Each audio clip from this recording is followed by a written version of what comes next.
Good morning student, welcome to BMD college. ये जो मेरा लेक्चर है, ये लेक्चर है एमबीए सेकंड ईयर के लिए। सब्जेक्ट का नाम है वेबटेक एंड ई कॉमर्स। इसमें जो हम यूनिट कवर कर रहे हैं वो यूनिट नंबर 4 कवर कर रहे हैं। इसमें जो टॉपिक है वो टॉपिक है हमारा plastic money, right. Plastic money के अंदर हम पढ़ेंगे about debit and credit card. जो डेबिट एंड क्रेडिट कार्ड आते हैं वो आपके प्लास्टिक के बने हुए होते हैं, राइट। तो डेबिट एंड क्रेडिट कार्ड क्या होते हैं? पहला फर्क डेबिट और क्रेडिट कार्ड में ये है कि अगर आपके पास कोई डेबिट कार्ड है तो उस केस में केवल आप अपने बैंक खाते में, जो आपका बैंक अकाउंट है, उसके अंदर जो पैसा है उसको ही आप विड्रॉ कर सकते हो, राइट। उसमें डिपॉजिट कर सकते हो, उसमें विड्रॉ कर सकते हो, उतना ही पैसा आप विड्रॉ कर सकते हो जितना आपके अकाउंट में पैसा है, राइट। ये तो डेबिट कार्ड का काम हो गया। जो एटीएम कार्ड होता है वो डेबिट कार्ड ही होता है, राइट। जो एटीएम में हम कार्ड लगाते हैं वो आपका डेबिट कार्ड ही होता है।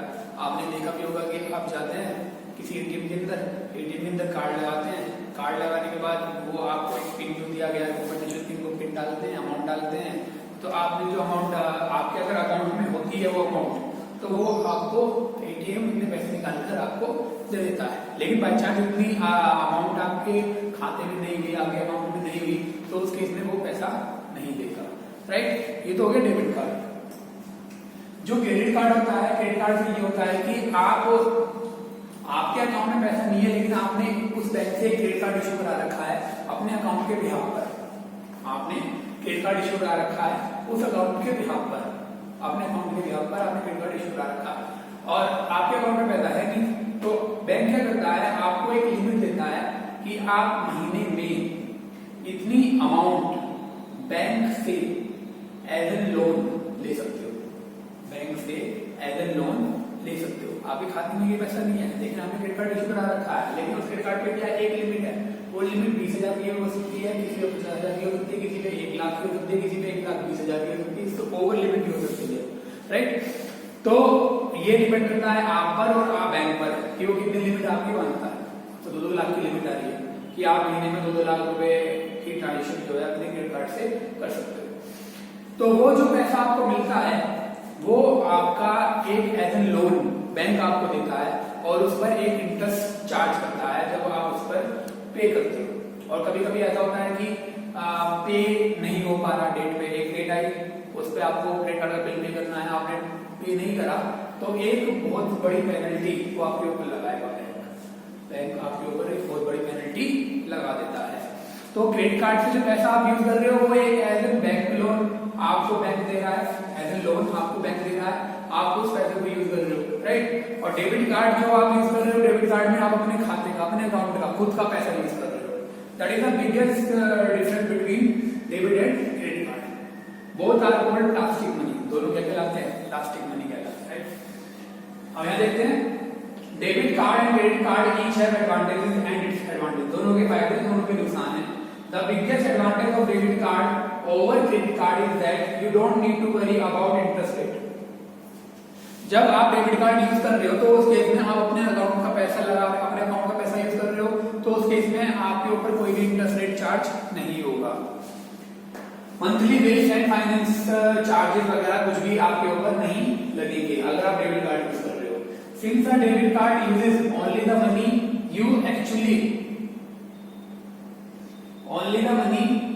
you actually have, you could not build up an unmanageable debt by using it as you might with other checks. Use of credit card after all accrue interest on unpaid balances. Unless you pay off your balance every month, you will always end up paying more for a TV, for example, than what the TV actually cost. Actually ये फर्क है। अगर आप debit card use कर रहे हो तो debit card के केस में आप अपने अकाउंट का पैसा यूज कर रहे हो तो उस केस में आपके अकाउंट जो आप पैसा यूज कर रहे हो तो कोई भी इंटरेस्ट रेट चार्ज नहीं होगा। Credit card limit are often high. जो क्रेडिट कार्ड की लिमिट होती है वो हाई होती है, sometime higher than the average monthly balance in your checking account. If you are not careful your credit card balance can grow out of control. ये जो होता है आपकी जो क्रेडिट कार्ड की लिमिट होती है वो अब हायर होने लगी। सपोज करो आपने अपने किसी फैमिली मेंबर को क्रेडिट कार्ड दे दिया कि आप जाओ इससे शॉपिंग कर लो और उसमें जो है 2 लाख रुपए तक की लिमिट है, उसने बहुत सारी शॉपिंग कर ली और बिल जो है वो किसके थ्रू पे करा, क्रेडिट कार्ड के थ्रू पे करा। तो इसमें क्या है कि वो जो आपको पैसा मिल रहा है वो क्या मिल रहा है, एज ए लोन मिल रहा है। कहां से मिल रहा है वो मिल रहा है आपको बैंक से। तो बैंक इसका एक इंटरेस्ट रेट भी चार्ज करता है। तो इससे आपकी जो बिल बनेगा वो क्या बनेगा, ज्यादा बनेगा। Whereas you can obtain a credit card only by applying for one. A debit card does not require an investigation into your credit history. Most credit card will require a credit check. Right? तो ये advantage है debit card के। Debit card is easy, it is to acquire one. Debit card को आसानी से हमें आसानी से मिल जाता है। आप किसी बैंक के अंदर जाओ, वहां अगर आप खाता खोलोगे तो उसमें साथ ही साथ आपको एक डेबिट कार्ड भी आपको इशू कर दिया जाएगा आपके बैंक अकाउंट का। लेकिन क्रेडिट कार्ड के लिए आपको क्या करना पड़ता है, क्रेडिट कार्ड अगर आपको लेना है तो उसके लिए पहले आपको अप्लाई करना पड़ेगा। डेबिट कार्ड आपको ऑटोमेटिकली मिल जाता है अकाउंट खोलते ही, क्रेडिट कार्ड के लिए आपको क्या करना पड़ेगा, इसको अप्लाई करना पड़ेगा जब आपको क्रेडिट कार्ड मिलेगा। Just as the advantage of a debit card in that debit card का एग्जांपल क्या है, it draw on your actual fund. The disadvantage of debit card is that you are limited by those funds you can overdraw your checking account, which can result in your bank charging an overdraft fee. These fee can reach up to rupees 2,500, but you can also go over your credit card limit, which is there in a similar fee. Debit card don't license you to be responsible in your spending.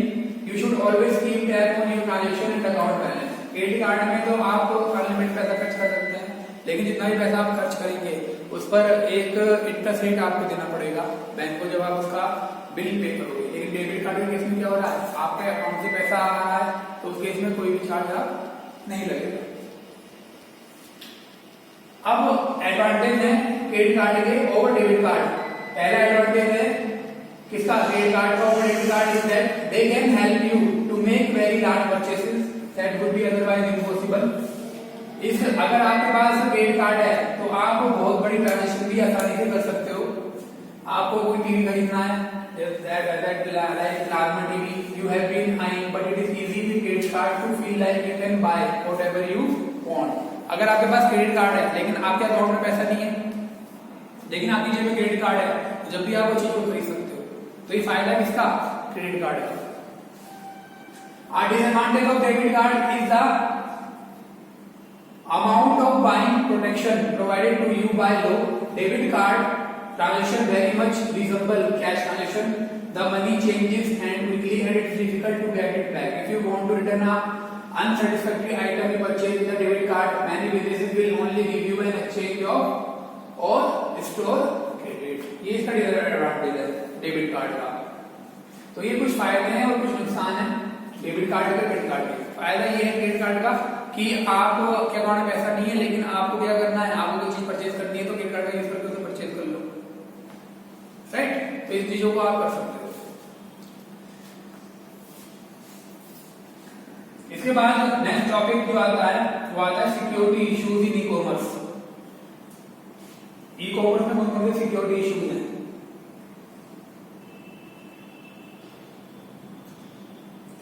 In spite of its advantages and limitations of e-commerce has got some security issues in e-commerce. E-commerce security is nothing but preventing loss and protecting the area financially and informational from unauthorized access. Security issue का मतलब ये है कि कोई intruder, जो intruder है वो आपकी इंफॉर्मेशन एक्सेस कर रहा है। इंट्रूडर क्या होता है, इंट्रूडर वो लोग होते हैं जो अनऑथोराइज्ड पर्सन होता है, that is called intruder. Unauthorised person है वो आपकी इंफॉर्मेशन एक्सेस कर रहा है। जैसे आपका डेबिट कार्ड का पिन हो गया, राइट। तो आपको डेबिट कार्ड का पिन तो आपको पता है, लेकिन कुछ लोग इंटरनेट बैंकिंग का पासवर्ड ही आपको पता है, लेकिन कुछ लोग ऐसे होते हैं जो हैकर या क्रैकर होते हैं, वो अनऑथोराइज्ड पर्सन होते हैं, किसी भी चीज को एक्सेस करने के उन्हें बहुत अथॉरिटी नहीं होती, लेकिन वो ऐसी तिकड़ बिठाते हैं कि वो उस आपका आईडी पासवर्ड क्या कर लेते हैं, हैक कर लेते हैं। आईडी पासवर्ड आप डाल देते हो और उसको वो हैक कर लेते हैं, फिर वो आपके अकाउंट से बहुत बड़ी अमाउंट जो है अपने अकाउंट में ट्रांसफर कर लेते हैं, ठीक है। तो ये सिक्योरिटी इश्यूज होते हैं जो ई कॉमर्स में है। There are two type of important cryptography, इन्हें रोकने के लिए जिससे कि हम, जैसे ई कॉमर्स है, ई कॉमर्स के अंदर क्या होती है, सारी की सारी ट्रांजेक्शन जो होती है वो ऑनलाइन होती है। ई कॉमर्स में सारी की सारी ट्रांजेक्शन जो होती हैं वो ऑनलाइन होती है। इन्हें सिक्योर करने के लिए हम दो तरीके की क्रिप्टोग्राफी यूज करते हैं। पहले यूज करते हैं सिमेट्रिक, जिसे हम बोलते हैं प्राइवेट की क्रिप्टोग्राफी। सिमेट्रिक में क्या होता है? This is an encryption system in which sender and receiver दोनों के पास सेम की होगी। The key used to encrypt a message is also used to decrypt the encrypt message from the sender। जो sender और receiver होंगे दोनों के पास एक सेम की होती है। सेंडर क्या करता है? मैसेज सेंड करता है। रिसीवर क्या करता है? मैसेज को रिसीव करता है। दोनों सेम की होंगी और दोनों एक दूसरे को क्या कर देंगे? वो की उस वाली की से उस मैसेज को एन्क्रिप्ट करेगा और दूसरा उसी सेम की से उस मैसेज को क्या करेगा? डिक्रिप्ट करेगा। इसका मतलब ये है कि ओरिजिनल मैसेज सेंडर से रिसीविंग साइड पे जा रहा है, तो सेंडर ने एक की लगा के क्या करा? उसको डिक्रिप्ट कर दिया। डिक्रिप्ट करने के बाद वो मैसेज जो है किसी दूसरी फॉर्म में, सिंबॉलिक फॉर्म में जो है रिसीवर के पास पहुंचा। रिसीवर ने वो की लगाई और उस डिक्रिप्ट मैसेज को एन्क्रिप्ट कर लिया, मतलब उस मैसेज को ओरिजिनल फॉर्म में ले आया।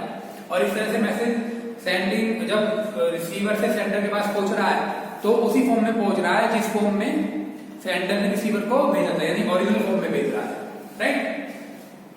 दूसरा होता है एसिमेट्रिक क्रिप्टोग्राफी यानी पब्लिक की क्रिप्टोग्राफी।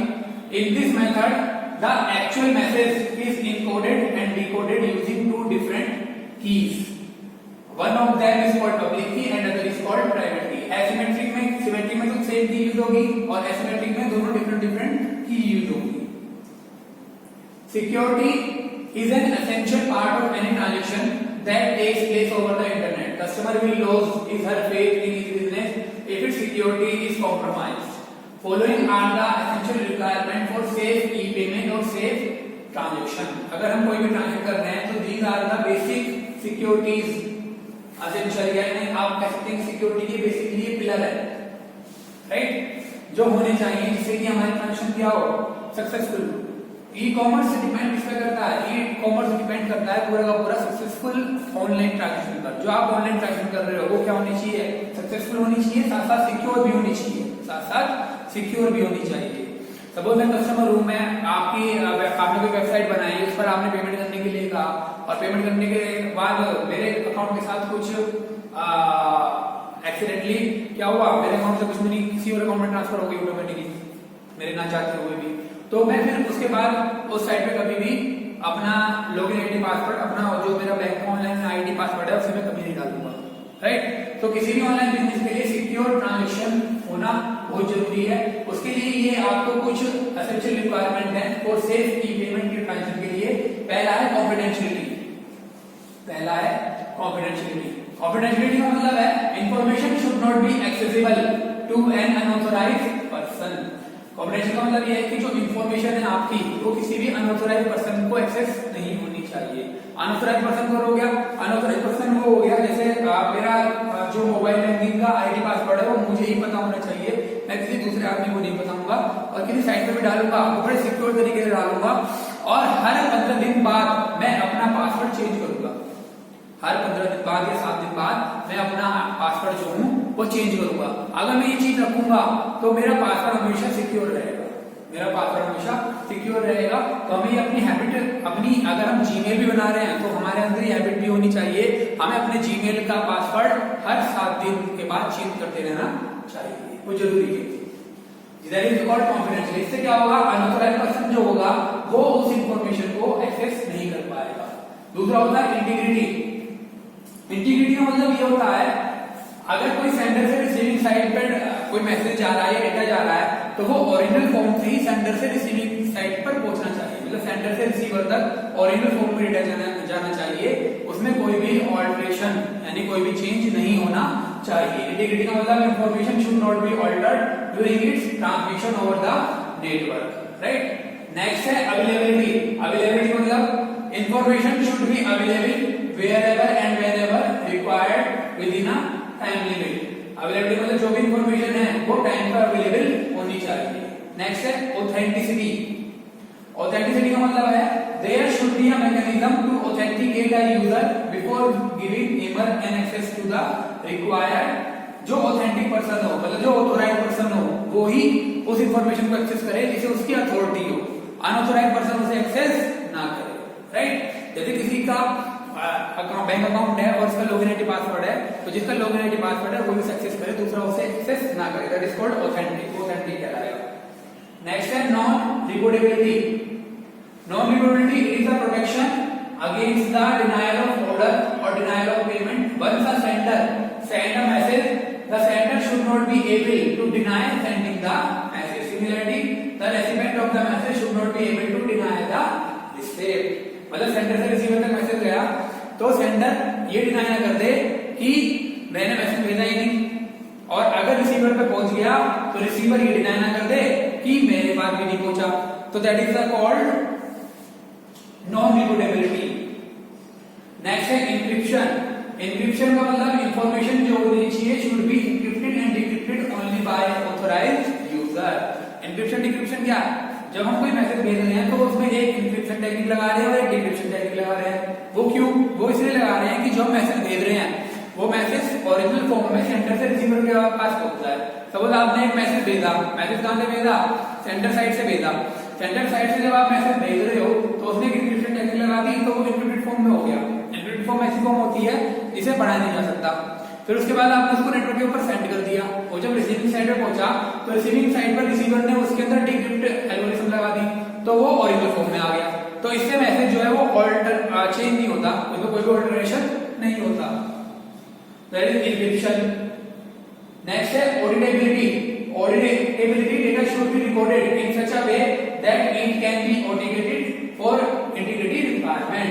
डेटा जो आप भेज रहे हो वो एक रिकॉर्डेड फॉर्म में होना चाहिए, सेंडर और रिसीवर के पास सेम तरीके का डेटा होना चाहिए, उनके बीच में कोई भी ऑल्टरेशन नहीं होना चाहिए, राइट? तो दीज आर द बेसिक, ये हमारे कुछ एसेंशियल रिक्वायरमेंट है किसके लिए? For safe e-payment transaction के लिए। These are called the security threats of e-commerce. इन्हें बोलते हैं security threats of e-commerce, right? आज आपको इतना करना है। Thank you.